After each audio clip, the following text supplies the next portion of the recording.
years ago, I knew a guy who went on a plane with some shorts on and contracted some sort of like doctor. He had money, so he went to all the specialists, but some sort of bacterial infection, we believe, from the chairs, the microscopic bacteria or whatever went into his skin, and he got elephantiasis, basically like his legs swelled up.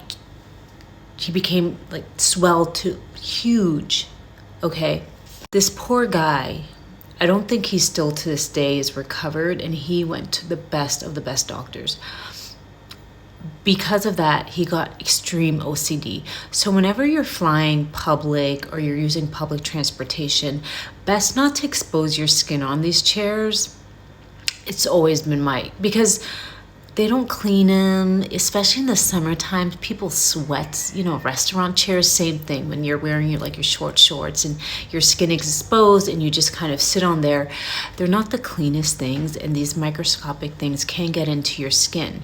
I was bathing in a river, and apparently there was this microscopic parasite, I can't pronounce the name, got into my skin, made its way to the bladder, and I was urinating blood.